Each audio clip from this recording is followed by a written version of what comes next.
Welcome, it's Domain Day from CheapWineFinder.com. Again, like we always do, with a wine, Trader Joe's wine, $9.99 wine.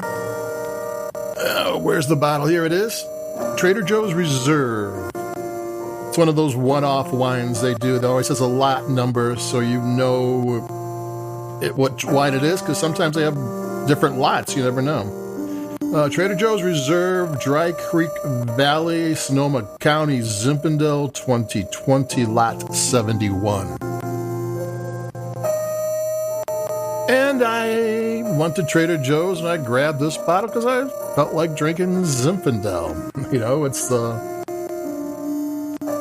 holiday weekend, barbecue, Zinfandel's an all-American wine that, well, not really, it's from Croatia, but it kind of an all-American wine that really goes with all-American food, like burritos. But it goes with barbecue and burgers, you know. So I picked this wine, but I started looking at it, and, you know, like, seems like every year in California there's fires, and there's fires out there now. And in 2020, and this is a 2020 vintage, Dry Creek had fires and smoke, and as bad as fire is to a vineyard, smoke can get into the grapes.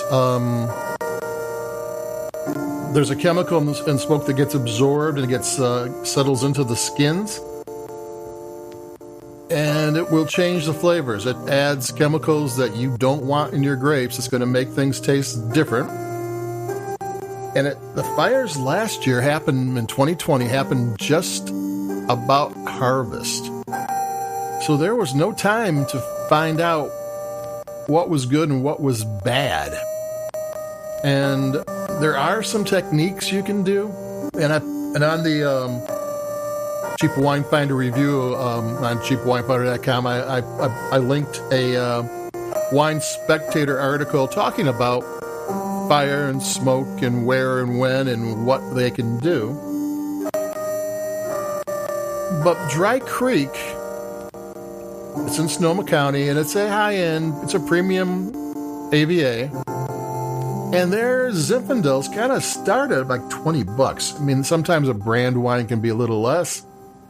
But, and here's a $9.99 wine. And one thing that struck me is this is a 2020 vintage. It's way too young for Zinfandel.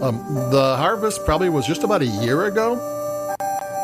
You know, depending on what part, you know, where in the valley it was. But it's on the shelves already within a year, which means, you know, how much aging can it get? You expect oak aging with Zinfandel.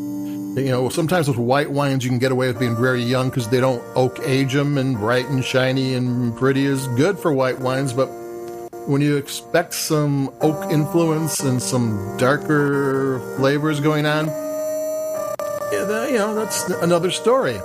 And this is a 2020. And at first I thought, well, sometimes Trader Joe's does that, where they pick grapes from a premium growing region, but make it just like any other $10 inexpensive wine. They make it fast and easy, and so it comes together quicker and you can sell it quicker.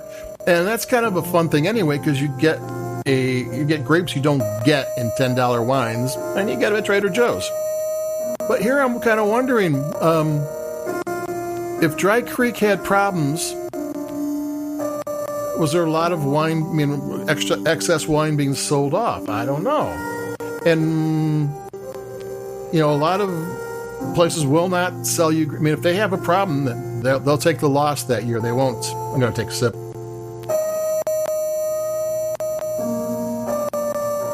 They don't sell their grapes, I mean, or they make their wines if the grapes don't cut the mustard. But there's things you could do. The rosé, which has limited skin contact, and the smoke tends to castrate in the skins. So you can make rosé and probably get away with smoke taint, and you can filter it in charcoal, but you lose flavor because the charcoal filtering is going to be a little more severe than normally crushing grapes and getting the juice out. And if you're selling a premium product at a higher price, you might not be willing to do that, but at $9.99. So is this grapes from a higher end vineyard that didn't cut their standards, and Trader Joe's made it in a young style with some techniques that made it into something drinkable? Maybe everything was fine, and this is just one of those deals where Trader Joe's takes premium grapes and makes them in a $10 style, so you get the flavors of a premium AVA at an inexpensive price. But there you go. So how does it taste? It does not taste like it's smoke taint. It is a young, fruit-forward Zinfandel barbecue wine, of course, burgers, burritos, anything with any kind of spicy pork and beef would do great. Like another sip, it tastes good. I mean, whoever made it, if there was an issue, solved the issue. So that's it for me. Domain Dave, cheapwinefinder.com. But we have a wine that might have been affected by current affairs, and the problems in California do come to us at some point. So there you go. Check it out. Take a taste. It's worth the $9.99. So keep it cheap. Adios. Stay cool or stay warm, depending on what the weather is. And I'll be talking to you. So adios. Bye-bye.